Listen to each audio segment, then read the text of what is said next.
ज़िलहज्जा की 6 और 7 तारीख। आम तौर पर हम इन दिनों में हज और ईद उल अज़हा की तैयारियों में मसरूफ़ होते हैं, राइट?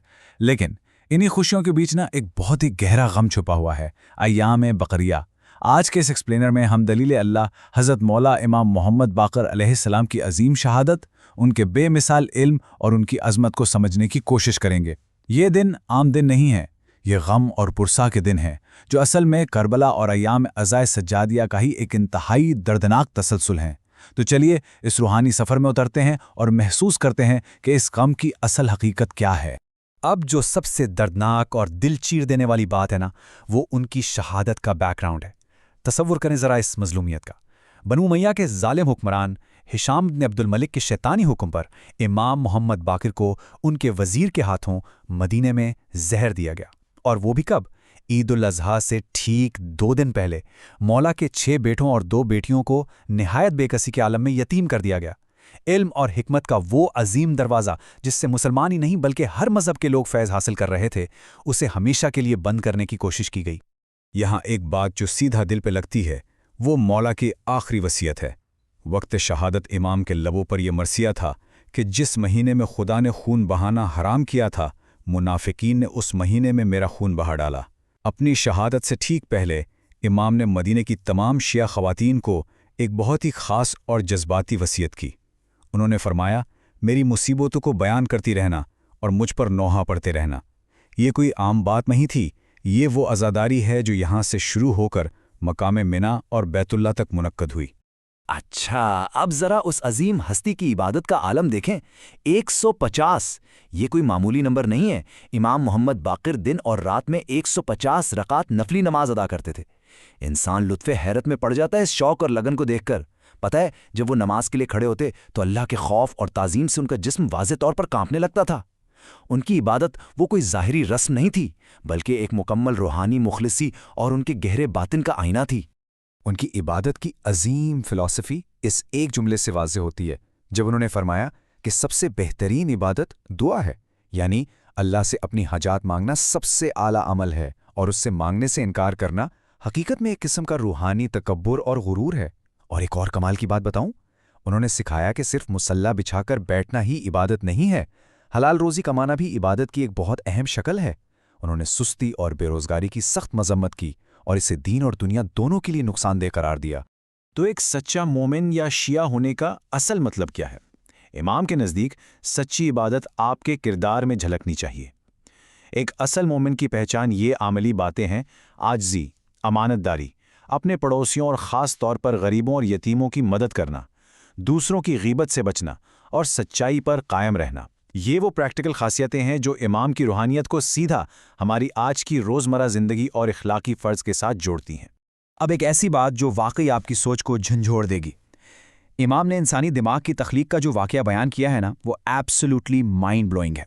उन्होंने बताया कि जब अल्लाह ने दिमाग को पैदा किया तो उसे आगे और पीछे चलने का हुक्म दिया, जिसे दिमाग ने फ़ौरन पूरा किया।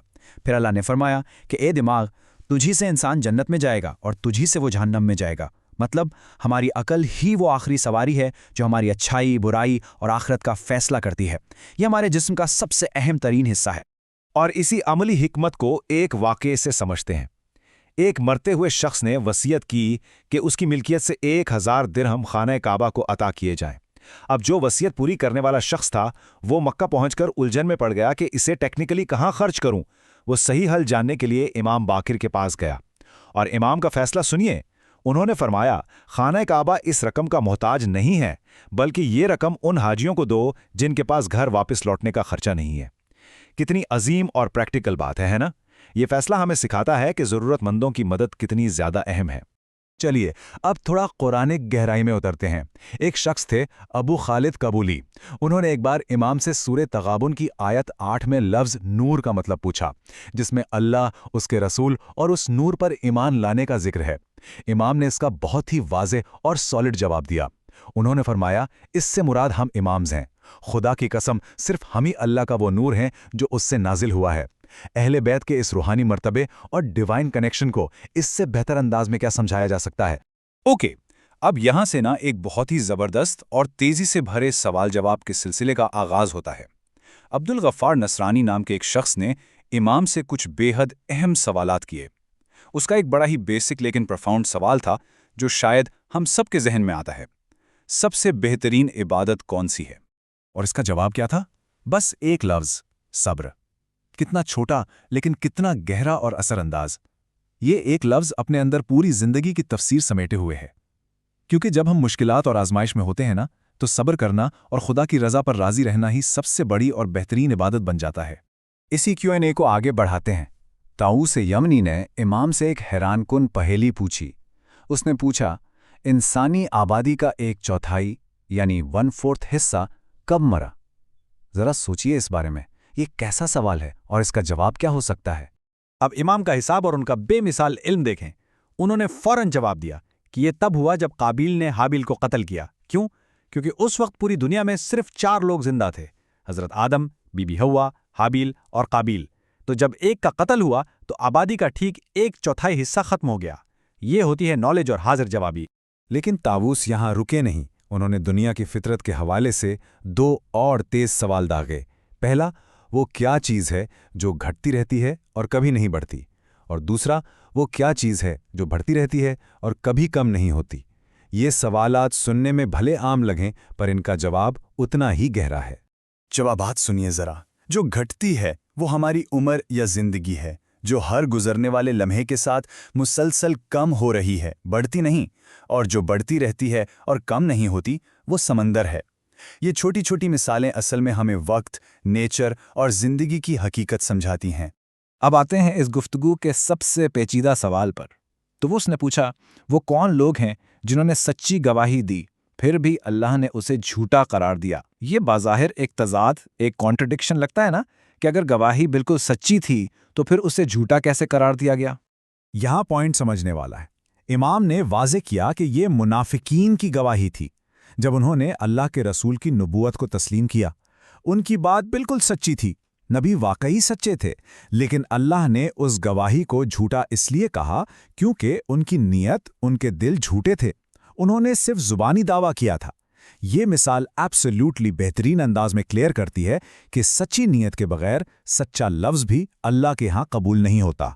अच्छा, अब आते हैं जिंदगी के एक ऐसे पहलू पर जो हम सबसे डायरेक्टली जुड़ा है। इमाम मोहम्मद बाकिर ने मर्द और औरत की फितरत, उनकी साइकोलॉजी और उनके जज्बाती फ़र्क को बहुत गहराई से समझाया। उन्होंने फरमाया कि मर्द भूल सकता है लेकिन कभी माफ़ नहीं करता, जबकि औरत माफ़ कर सकती है लेकिन कभी भूलती नहीं। ये अल्फाज हमारी समझ को एक बिल्कुल नया रुख देते हैं ना। इस चीज़ को थोड़ा और डीपली समझने के लिए हज़रत मौला अली अलैहिस्सलाम का एक कॉल देखते हैं जो इस बात की तस्दीक करता है। वो फरमाते हैं कि एक औरत अपना प्यार 40 साल तक छुपा सकती है, लेकिन वो अपनी नफ़रत को 1 घंटे से ज़्यादा नहीं छुपा सकती। ये औरत के जज्बाती होने और उसके दिल की नरमी और सच्चाई को बहुत खूबसूरती से दर्शाता है। एक दफ़ा क्या हुआ, एक शौहर इमाम बाकिर के पास आया और बाकायदा शिकायत की कि मेरी बीवी मुझे हमेशा पुरानी बातें याद दिलाती है जो मैं कब का भूल चुका हूँ। क्या इसकी अकल ठीक काम नहीं कर रही? इमाम मुस्कुराए और बहुत ही हमदर्दी से नसीहत की। उन्होंने फरमाया, देखो, ये उसकी अकल की कमी नहीं है, बल्कि ये अल्लाह की बनाई हुई फितरत है। औरत को इमोशनली डिज़ाइन किया गया है। वो आसानी से माफ़ तो कर देती है लेकिन भूलती नहीं, जबकि मर्द फितरतन ज़्यादा गुस्से वाला होता है। एक दूसरे की इस फितरत को समझकर उन्हें स्पेस देकर ही रिश्ते निभाए जा सकते हैं। तो इसी अहम ख्याल के साथ हम अपनी इस गुफ्तगू के आखिर में आते हैं। इमाम मोहम्मद बाकिर अलैहिस्सलाम की 1400 साल पुरानी ये हिकमत और उनके मशवरे आज भी हमारी आम जिंदगी और आपसी रिश्तों पर बिल्कुल ठीक उतरते हैं। असल जिद्दोजहद यानी असल जिहाद नफ्स यही है कि इंसान अपनी अना और गुस्से को मार कर माफ़ करना और भूल जाना सीखे। तुम एक सवाल आपके लिए छोड़कर जा रहा हूं, क्या आप अपनी रोज़मर्रा ज़िंदगी में अपने करीबी रिश्तों में माफ़ करने और भूल जाने का ये असली जिहाद नफ्स कर सकते हैं? सोचिएगा ज़रूर इस बारे में, और तब तक के लिए सीखते रहिए।